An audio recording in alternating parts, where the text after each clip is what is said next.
Hello friends, welcome back to our YouTube channel.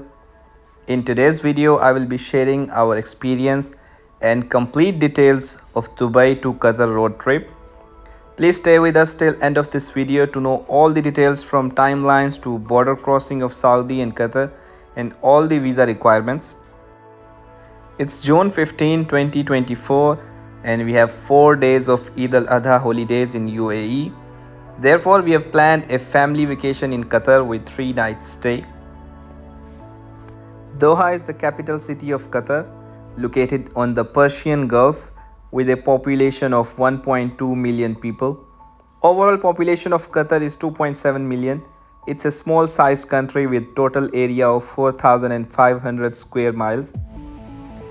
Qatar came into limelight after they were awarded the hosting of FIFA World Cup in December 2010.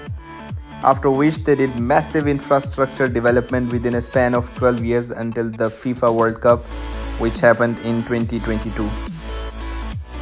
Coming back to our trip, it will be a 7 hours drive covering 700 kilometer distance from Dubai till Doha. There will be multiple border crossing. First we'll have to enter Saudi Arabia. There will be a transit area of roughly 1 to 2 hours to reach Qatar border, and then we'll enter Qatar. There is no direct border of Dubai with Qatar. We'll have to pass through Saudi Arabia. You will find very smooth roads throughout the distance, as you can imagine in Middle Eastern countries, especially in UAE. We are driving on 311, which is a highway with 130 kilometers per hour speed limit. This limit will increase to 140 kilometers once we cross Jabal Ali area and enter towards Abu Dhabi. And once we cross the Abu Dhabi City near the Abu Dhabi airport, the speed limit will increase to 160 kilometers per hour. We did our breakfast before leaving for this journey, but we'll stop for a short break for refueling and for coffee. Gas stations are available throughout the way, but most of them are not equipped with good options of breakfast and fast food, especially after Abu Dhabi City. The best ones are ADNOC pumps near Jabal Ali area, where you can find full-fledged food courts in there for proper eating options.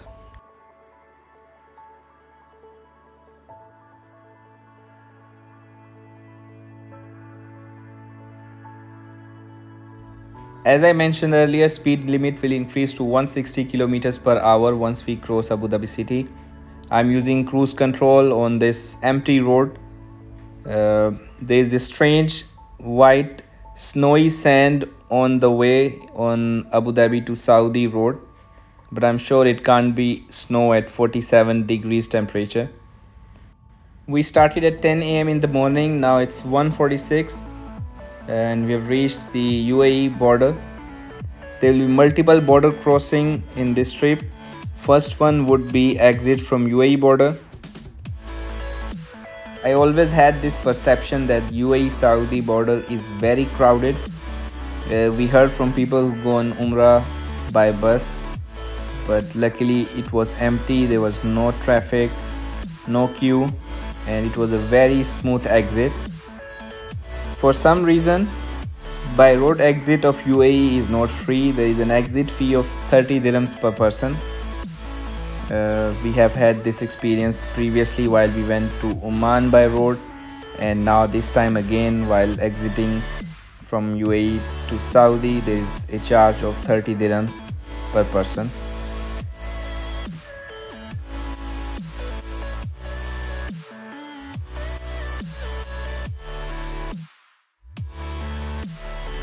There is a 5 kilometer of transit area until Saudi entry point.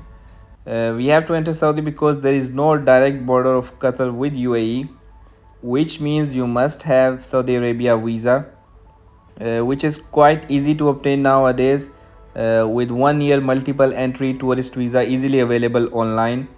The visa fee is $100 per person, and I will add the website link in the description if you want to check. First time entry in Saudi requires biometrics on a new visa, but it was not the case for us since we have used this visa a couple of times for Umrah in past few months. Exit from UAE and entry to Saudi was very smooth. I only had to get down once for luggage check at the Saudi border, which was only like couple of minutes, and it was very quick check. Saudi border is approximately 470 kilometers from Dubai, which means we have already covered more than 60% of the trip till now. It's 2:43 p.m., 48 degrees outside. We are driving on the Saudi to Qatar transit road. We'll have to drive another 150 kilometers until the Abu Samra border of Qatar, which would be less than 2 hours drive. We can buy insurance vehicle for Saudi at the border, but the attendant, he gave me a brochure with barcode to scan and buy the insurance online, which I couldn't as I had no internet connectivity. Hence I continued driving as is, but I highly recommend not to do that, even if it's for 1 or 2 hours drive on this transit road. It's a 2-lane road mostly used by trucks. Speed limit here is 120 kilometers per hour and not many good quality gas stations on the way. We are approaching our next crossing. As I mentioned, multiple border crossings across the way, so now we'll have to exit Saudi Arabia, and then there will be a buffer zone of few kilometers until we reach the Qatar immigration and Qatar border.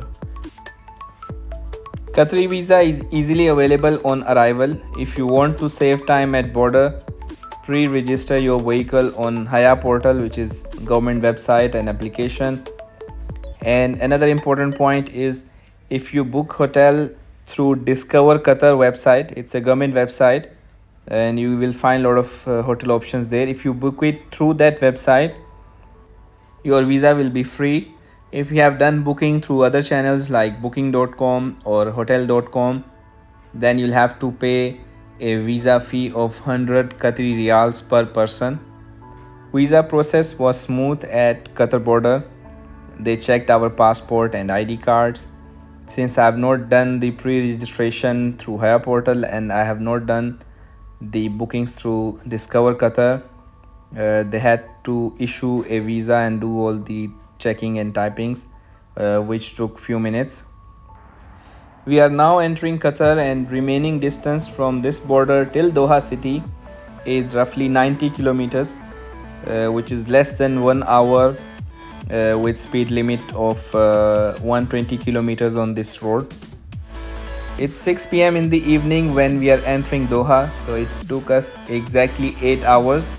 We started at 10 a.m. The Google map normally shows 7 hours, but it takes another extra hour for refueling stops and for time at the border crossing. We are entering Doha now. It looks like a fresh city. There are many things which are developed in recent years for FIFA World Cup, which happened a couple of years ago. So all the roads seems new. Most of hotels were constructed for that World Cup. So hotels are new, buildings are new. It looks like a very fresh city, very neat and clean city.